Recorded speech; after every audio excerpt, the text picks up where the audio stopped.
ঘুরে দাঁড়াতে পারবে না এমন কোনো প্রতিষ্ঠানের খেলাপি ঋণ পুনর্গঠনের সুপারিশ করেনি বাংলাদেশ ব্যাংক গঠিত বিশেষ কমিটি।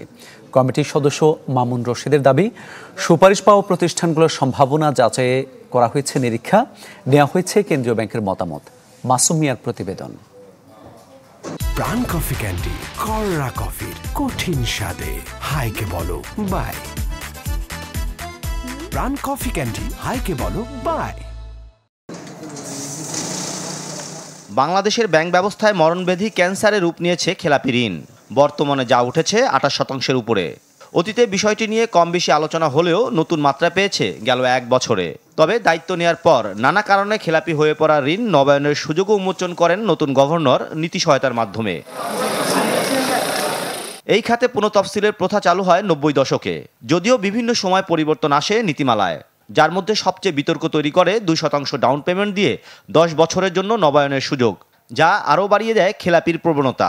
তাই নতুন উদ্যোগ নিয়েও উঠেছে প্রশ্ন। তবে কমিটির এই সদস্য মনে করেন সর্বোচ্চ যাচাই বাছাই করেই নেওয়া হচ্ছে চূড়ান্ত সিদ্ধান্ত। অনেক পদভাবে নিষ্পেষিত হয়েছেন, তাদের কেসগুলো এইটার 50% ক্লায়েন্টকে আমরা রিঅডিট করাচ্ছি, তার ক্যাশ ফ্লো, তার প্রজেকশন। থার্ড হচ্ছে ভারতে ইনসলভেন্সি অ্যান্ড ব্যাংক্রাপসি কোড, ইন্দোনেশিয়ায় distress loan reconstruction act and process, এগুলার আলোকে আমরা করছি। বাংলাদেশ ব্যাংকের প্রতিবেদন বলছে 2024 সালে পুনঃতফসিল করা ঋণের 38%ই খেলাপি হয়ে পড়ে নতুন করে। তাই জমা পড়া আবেদনের ভিত্তিতে সিদ্ধান্ত নেওয়া হলেও তা আদৌ সুফল আনবে কিনা তা নিয়ে রয়েছে প্রশ্ন। অন্যদিকে সিদ্ধান্তের বিষয়ে বিভিন্ন মহলে সমালোচনা হলেও তা উড়িয়ে দেন কমিটির সদস্য।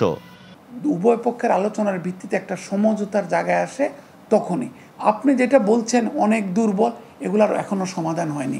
আমি পত্রিকায় দেখেছি ওই নামগুলো, আমি নিশ্চিতে বলতে পারি একটি নামও এখনো পর্যন্ত চূড়ান্ত ভাবে ক্লিয়ার করা হয়নি।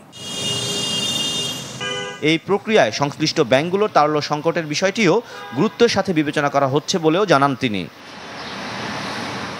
মাসুম মিয়া, চ্যানেল 24, ঢাকা।